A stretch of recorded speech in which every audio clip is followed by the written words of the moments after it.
This book is not written specifically for Black people.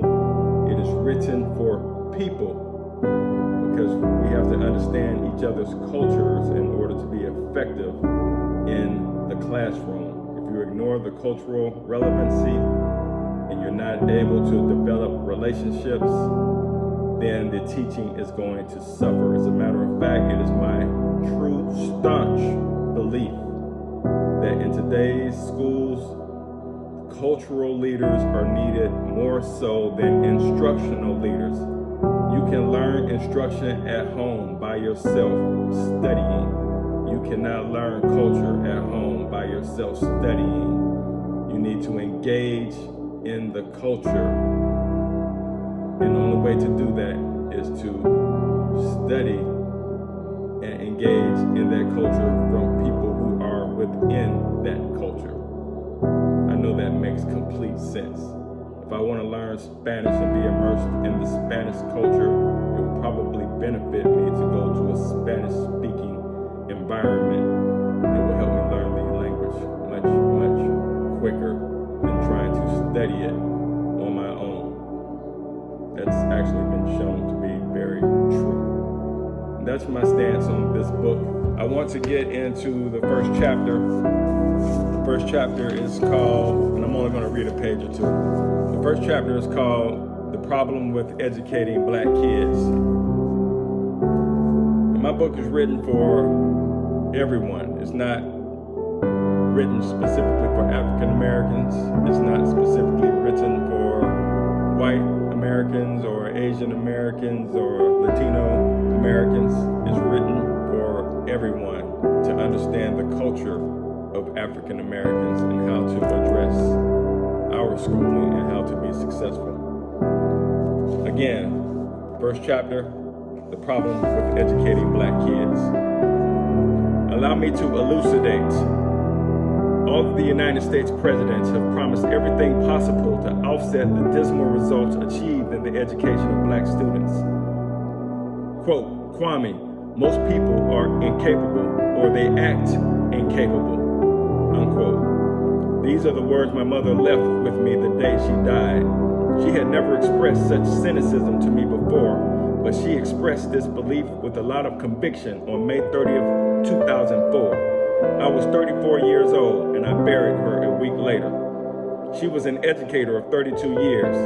To this day, I recall her cynicism everywhere I go.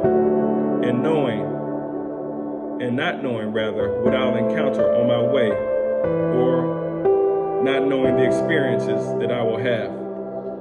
Nonetheless, when I enter the educational playing field, I'm exposed to a lot of people that I do not know. And regardless of who they are, far too many express their incapabilities through words and their data, which bears minute evidence that my mother may have been indeed right.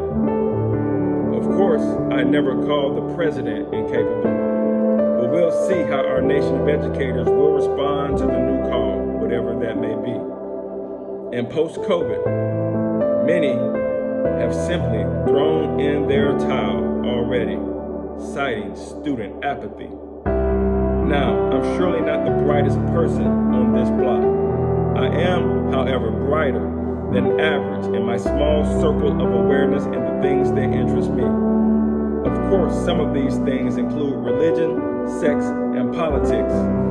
Those are the things that we're not supposed to talk about or openly express our opinions about.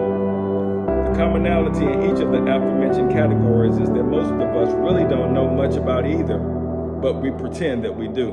The main thing that most interests me, however, is education. In this category, I'm a self-professed genius. Self-professed.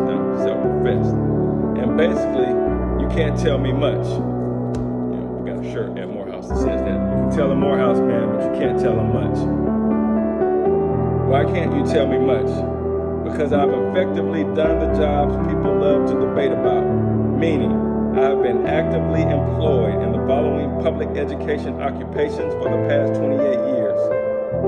Substitute teacher, certified social studies teacher, certified math teacher, instructional math coach, middle school assistant principal, high school assistant principal, principal, curriculum director, area executive director, and assistant superintendent.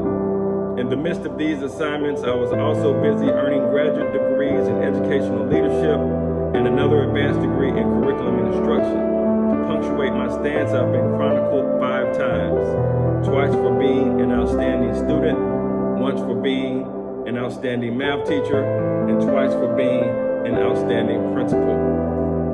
Now I can actually say 6 times because I've chronicled myself in this book. My experiences have primarily been in Title I schools because Black guys like me typically receive opportunities in these schools.